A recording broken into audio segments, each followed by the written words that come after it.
Hello YouTube, this is The Bucket coming at you today with my Victor Bernedo Spanish Ruby French World War I pistol. This pistol is a part of a series of pistols called the Spanish Rubies. The original manufacturer of this had a name of a pistol called Ruby, and he brought it to the French military, and the French knew that they were needing a lot of firearms for World War I, and they went ahead and they contracted to get an obscene number of these pistols, and the company that ended up becoming the Llama Company. And the story goes that there was like 5 or 8 people working in the entire factory, and they got a contract for 5,000 pistols a month. So they ramped up production, but also partnered with a couple of other companies in the Eibar region of Spain to produce the Ruby pistol for the French military. And by the end of the war, there was over 45 different companies making this pistol for the French military. Some of them very high quality, like the Llama ones, and some of them much lower quality. Maybe 2 guys were in a shop making them one at a time. So they were derided as these bad pistols, where most of them, or a lot of them, were really, really good pistols. And then after the war, they flooded the market, and all these companies knew how to make them, so they flooded the market with some more commercial pistols as well. So there are just a ton of Ruby pistols that are out there to be had. And if you're like me and you like really any war pistols and wanted a World War I pistol for your collection, a Ruby is a great option to do that. So a couple things to look for. So first of all, you will want to look, and the Ruby pistols will usually have an oval with a 2-letter code. That will help you end up determining exactly who manufactured your pistol. Forgotten Weapons has a really good site that actually lists off like all 45 of them. So it's something you might want to keep an eye on. The French military also stamped 2 stars by the Magwell, by the magazine release. So that's another French acceptance mark that you want to keep an eye out for. And then also this big rivet. The French holsters were a little tight, and as the soldiers would draw the pistol from the holster, the safety would engage and would be a real problem for somebody needing it. So they ended up riveting on this button on the side of the slide to create some gap to hopefully not have this safety engage. So those are some things that you want to look for, because the difference between a commercial one and a French accepted World War I pistol could be a big difference and may be really important to you. So now, not every single gun will have all of those markings, and you can kind of decide for you what you need in your Ruby pistol. But I actually purchased my first Ruby, was a commercial, and I ended up doing research afterwards and found out it really wasn't what I was looking forward to.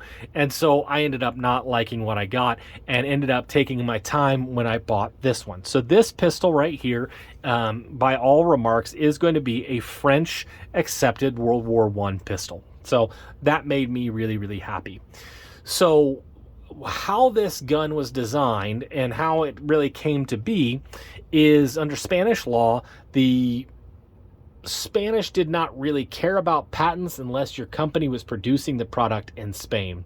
So that allowed for guns that really were still under patent protection, like the Colt or FN 1903, to have a lot of their key characteristics borrowed.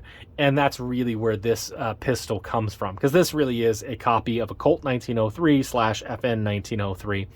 And there are some improvements and there are some different things about it, which made it really important for the French. And so that's where this pistol comes from. First of all, it has a 9-round detachable box magazine, comes out with a here release. Now, because over 45 different companies were making them and not all the mags were interchangeable, the French did require a code to be put on the magazine so it could be identified to the gun and serialized to the gun. So this one didn't match with this particular firearm. I took a risk on it, lucked out. This one does work. So if you're haggling with a guy at a gun show, look at the magazine, make sure it's matching. Maybe something that you can haggle over. To disassemble this pistol, go ahead and put on the safety and then rack the slide back. There is no slide stop or slide release, just the safety. Then you rotate this barrel about 180 degrees and then take down the safety, and then the slide will disassemble. You will have a captive recoil spring that rides underneath the barrel.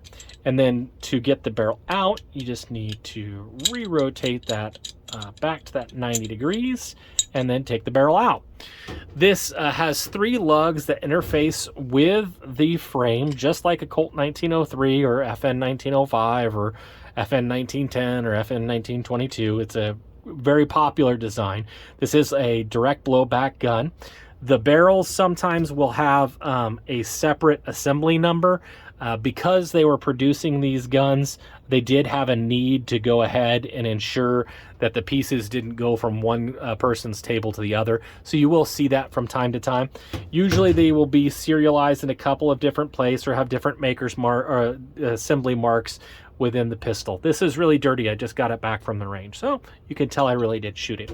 It is a hammer fired gun, and so you will see the hammer here in the back.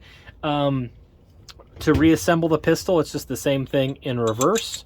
So just go ahead like that, put the recoil spring down here, and then start her back up, making sure that she gets in there. These are, not as tight as a Colt or as an FN would be, so they're going to be a little bit different, but they're not cheap. They're well-made guns. The maybe the quality of the steel isn't quite as high, so the old adage goes they made them extra heavy. Some people will get on those forums and say that these guns were only designed for 50 rounds and then they'll fall apart on you. To give you an example, I shot this gun today, which is over 100 years after the World War I ended, and it's still shot great. I didn't have any failures to feed, failures to eject with the wrong type of magazine, and at 10 yards, I still got that kind of accuracy. So when they poo-poo these guns as all awful or terrible, you might just, take that with the grain of salt. So I really think that for, $400 to $500, getting a piece of World War I history that was used by a French soldier is pretty awesome. Just keep an eye out, know what you're wanting. There are a ton of these out here. The one that is on the table in front of you may not be the last one you'll ever see. So just be picky, pick out the one that you want, or know what you are and are not willing to accept, and you're going to end up with a cool pistol that you can take home, take to the range, and have a lot of fun. I do want to thank you guys so much for supporting the channel. The likes, the comments, the shares are really appreciated. And as always, you stay classy, YouTube. I learned a lesson. Never half-ass 2 things. Whole-ass 1 thing.